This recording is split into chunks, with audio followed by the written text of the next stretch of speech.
Right, so the architect of austerity himself, Gideon Osborne, who renamed himself George because that's what passes for rebellion for the heir apparent to the baronetcy of Ballintaylor and Ballylemon, no less, has got remarried to a former advisor he apparently gave a 42% pay rise to back in the day whilst inflicting austerity on all of us. Quite the chat-up line, I suppose.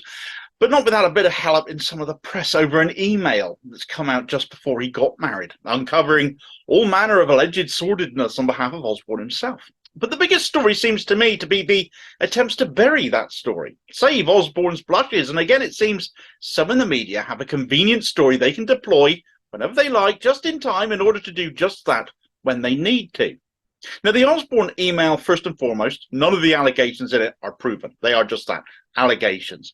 But they stick to people like Osborne. He was always too slick, too arrogant, a slimy, smarmy individual who genuinely seemed to delight in inflicting misery on others, devoid of empathy for the lower classes, saving his tears for Margaret Thatcher as he bled through her funeral. And of course, he'll always be remembered for appearing to be absolutely baked in Parliament. High as a flaming kite, he seemed, his eyes wandering all over the place. It's also a matter of historical knowledge that during his school days he was in the Bullingdon Club with David Cameron and Boris Johnson, burning 50s in the faces of the homeless. There's the oft-remembered allegations of drug-fueled benders, and there was that story with the dominatrix that went around for a while as well. So the contents of the email, 24 hours ahead of his wedding, being circulated to all and sundry, family, friends, invited guests, not only was a pretty vindictive and venomous thing to do, as well as eliciting smirks amongst those on the receiving end of his vicious monetary policies, sympathy he has not got from many, particularly those amongst the 120,000 people found to have died as a direct result of Tory austerity, disproportionately amongst the disabled, meaning the allegations have stuck somewhat, and were deemed newsworthy enough by some to cover. Certainly social media erupted all over it, with the hashtag the email trending for several hours, because ultimately what we know of Osborne's alleged proclivities before made these new allegations all the more believable. Allegations in the email included those of having sex with a 16-year-old girl whilst his then wife was heavily pregnant, and another young woman apparently so drunk she couldn't walk, let alone consent. Nasty, if true, but they are, as I've said, just that, allegations.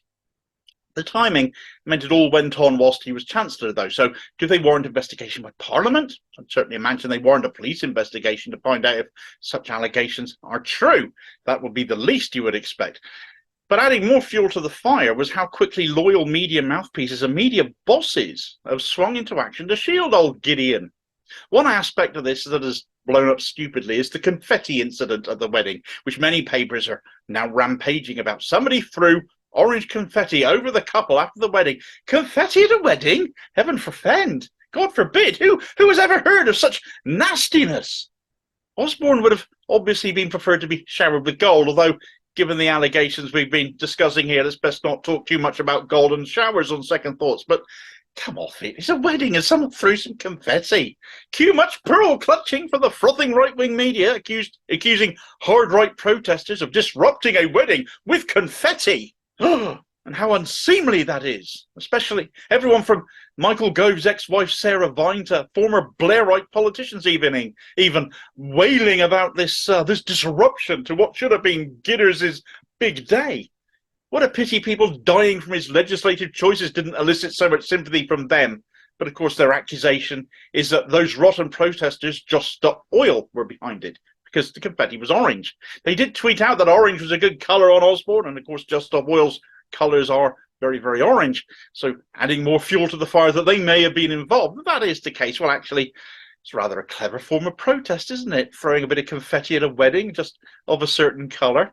Although I don't necessarily agree with all of Just Stop Oil's tactics, the point of protest is to disrupt. Their actions are not dissimilar to the sort of things the suffragettes got up to, and you can imagine they would probably be doing similar things in this day and age. And let's face it, if all the Just Stop Oil actions haven't got you questioning oil by now, then maybe you should. They wouldn't have to work so hard to offend you, otherwise, would they?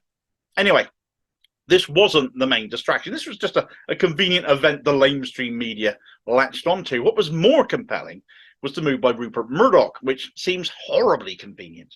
News broke after this Osborne email incident about a BBC presenter allegedly paying £35,000 to a minor for indecent images of them, funding the youngster's unfortunate drug habit, it is alleged. They haven't been named, but the BBC are now apparently investigating. Now, we know politicians have far too close a relationship with journalists and their bosses. Former BBC journalist, now on the newsagent's podcast, John Sopel, for example, was a guest at Osborne's wedding. And of course, where Murdoch is concerned, he recently had his summer party, didn't he? Where both Sunak and Starmer, amongst other politicians, were invited. But Osborne is no less close to Murdoch. And controversially, Osborne met with Murdoch several times, most notably twice, just before Osborne inflicted cuts on the BBC, making them pay for TV licenses for the over 75s. Now, you could call that softening the organisation up a little bit before Murdoch eventually launched Talk TV, if you're a cynic about such things. And, well, I am a little bit cynical. Anyway, Murdoch dropped this story about the BBC presenter and the worst of his hard-right hate rags, the scum, in what can only be regarded as pretty convenient timing. Made all the more so when you discover Murdoch has apparently been sat on this story since May. Why would he do that? The media tell us when they do such things that they have to check the veracity of the facts. But actually, and especially when you consider someone like Murdoch, who has proudly boasted of manipulating our electoral system for decades to ensure the country is only ever run by who he wants in charge, you wonder whether this was just kept to make political capital out of when needed. And he's chucked it out now, perhaps to save Gideon's blushes from an email basically alleging he's a rapist. That's not to say the BBC incident doesn't warrant reporting on, however. It absolutely does. We need to know who's behind this, why they're still in their position. They need to be suspended, and if found guilty, they need to be punished to the full extent of the law. But why wait until now?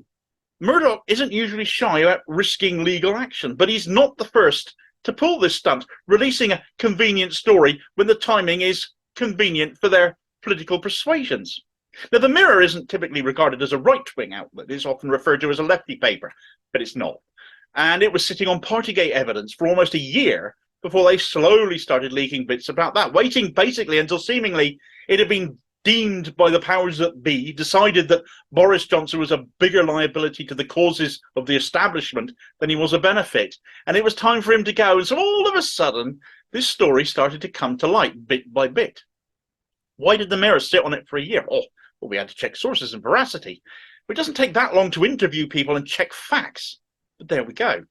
Too many in our media seem to stash stories to deploy when they can influence power rather than inform the country when we actually should be told about such things. And we might be seeing that again here. If not for Partygate, perhaps I wouldn't be so suspicious over the timing of all of this. But what do you think? Am I wrong to wonder? And whilst you ponder that, you might like to like, share and subscribe to the channel whilst you're here. I hope you found the video useful. And if so, stick around a bit longer. Here's another video amongst hundreds of others where Murdoch came a crobber stateside for again trying to influence rather than inform. Because it's what the malign influence of a man does. So it was refreshing to see him caught out and made to pay. And, well, I'll catch you on the next vid, I hope. Cheers, folks.